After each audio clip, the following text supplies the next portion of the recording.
या बातमीपत्राचे प्रायोजक आहेत pro rich look skin and hair studio. नमस्कार, पोलीस माझा न्यूजच्या बातमीपत्रात आपलं मनापासून स्वागत। पाहूयात काही विशेष घडामोडी।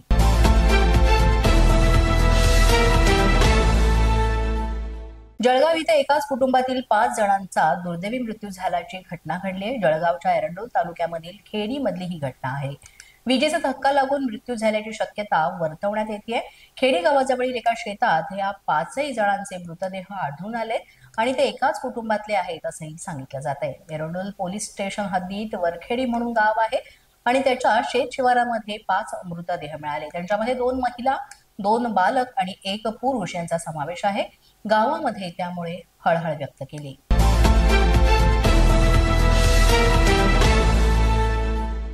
बिबट्याच्या वाढत्या हल्ल्यांमुळे मोठ्या प्रमाणात नागरिकांना त्रास सहन करावा लागतोय। या हिंस्र बिबट्यामुळे नाशिकमधील नागरिक त्रस्त झालेले आहेत आणि त्यामुळेच वन विभागाच्या कार्यालयावर या नागरिकांनी थेट मोर्चा काढला।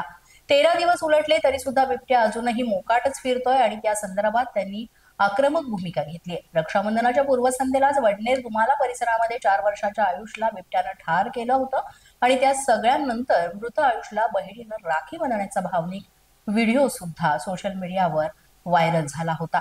या सगळ्या घटनेनंतर इथले स्थानिक आक्रमक झाले। रक्षाबंधनाच्या पूर्वसंध्येला घडलेल्या घटनेनंतर संपूर्ण परिसरामध्ये भीती निर्माण झाली।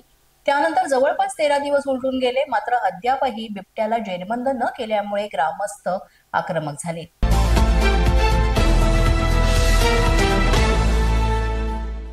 हिंगोली इथं एक धक्कादायक प्रकार समोर आलेला आहे। चक्क जिल्हा परिषदेच्या कर्मचाऱ्यांनीच लाडकी बहीण योजनेचा लाभ घेतल्याचं समोर आलेलं आहे। 183 कर्मचाऱ्यांनी लाडकी बहीण योजनेचा लाभ घेतल्याचं स्पष्ट झालंय। जिल्हा परिषदेच्या सीईओना तातडीनं कार्यवाही करण्याचं आदेश सुद्धा देण्यात आलेले आहेत। जिल्हा परिषद कक्ष अधिकाऱ्यांनी हे आदेश दिले। हिंगोली जिल्हा प्रशासनाला पत्रही याबाबतचं प्राप्त झालेलं आहे। या सगळ्या कर्मचाऱ्यांवर आता काय कारवाई होणार आहे याकडे सगळ्यांचं लक्ष आहे। पोलीस माझा न्यूजच्या बातमीपत्रात वेळ झाली एका छोट्याशा विश्रांतीची। पाहत रहा पोलीस माझा न्यूज। या बातमीपत्राचे प्रायोजक आहेत pro rich look skin and hair studio. विश्रांतीनंतर पुन्हा एकदा पोलीस माझा न्यूजच्या बातमीपत्रात आपलं मनापासून स्वागत।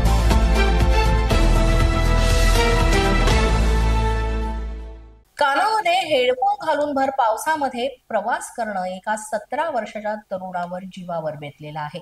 भांडूपच्या पन्नालाल कंपाऊंड परिसरामध्ये दीपक पिल्ले या 17 वर्षीय मुलाचा दुर्दैवी मृत्यू झालेला आहे। दीपक हा LBS मार्गावरून आपल्या घराच्या दिशेनं निघाला होता, मात्र रस्त्यामध्येच महावितरणची हाय टेन्शन वायर ही खुली होती आणि भरपूर पाऊस होता, त्यामुळे शॉक लागून त्याचा दुर्दैवी मृत्यू झालाय। तिथल्या प्रत्यक्षदर्शींनी दिलेल्या माहितीनुसार दीपक यानं कानामध्ये हेडफोन घातलेले होते, त्यामुळे नागरिकांनी त्याला हाका मारून बाजूला जाण्यासाठी आवाज दिला, मात्र कानातल्या हेडफोनमुळे त्याला ऐकू आलं नाही आणि तो त्या तारेच्या संपर्कामध्ये आला आणि त्याला शॉक लागून त्याचा मृत्यू झाला।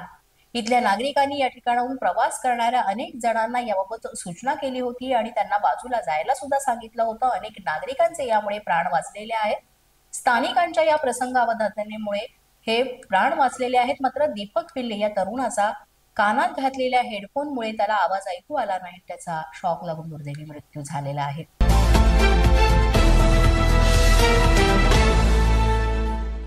नाशिकमध्ये अंमली पदार्थ विरोधी पथकानं एक मोठी कारवाई केली आहे। उपनगर पोलिसांच्या हद्दीतील जयभवानी रोडवरील फर्नांडिसवाडीमध्ये छापा टाकून तब्बल $2.25 लाख किमतीचे 34 ग्रॅम MD ड्रग्ज हे जप्त करण्यात आले।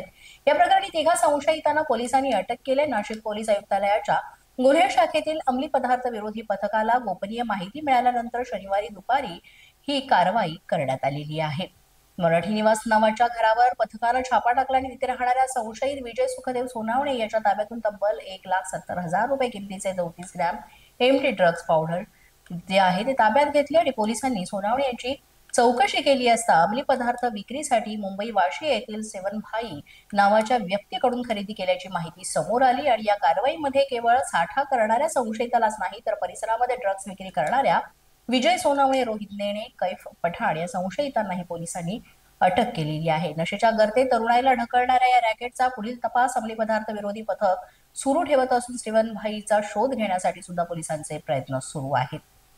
पोलीस माझा न्यूजच्या बातमीपत्रात आज इतकंच। तुम्हाला आमचं बातमीपत्र कसं वाटतंय याबाबत अवश्य अभिप्राय कळवा। यासाठी पोलीस माझा न्यूजचं युट्यूब चॅनल सबस्क्राईब करा. तसंच आमचं फेसबुक, इंस्टाग्राम आणि ट्विटर अकाउंट फॉलो करा. अधिक माहितीसाठी आमच्या www.policemazanews.com या वेबसाईटला भेट द्या. आमचे अधिकृत प्रतिनिधी व्हायचे असेल तर स्क्रीनवर दिलेल्या क्रमांकांवर आजच संपर्क साधा. आजच्या बातमीपत्रात इतकंच. पुन्हा भेटूया पुढील बातमीपत्रात. तोपर्यंत पाहत रहा पोलीस माझा न्यूज.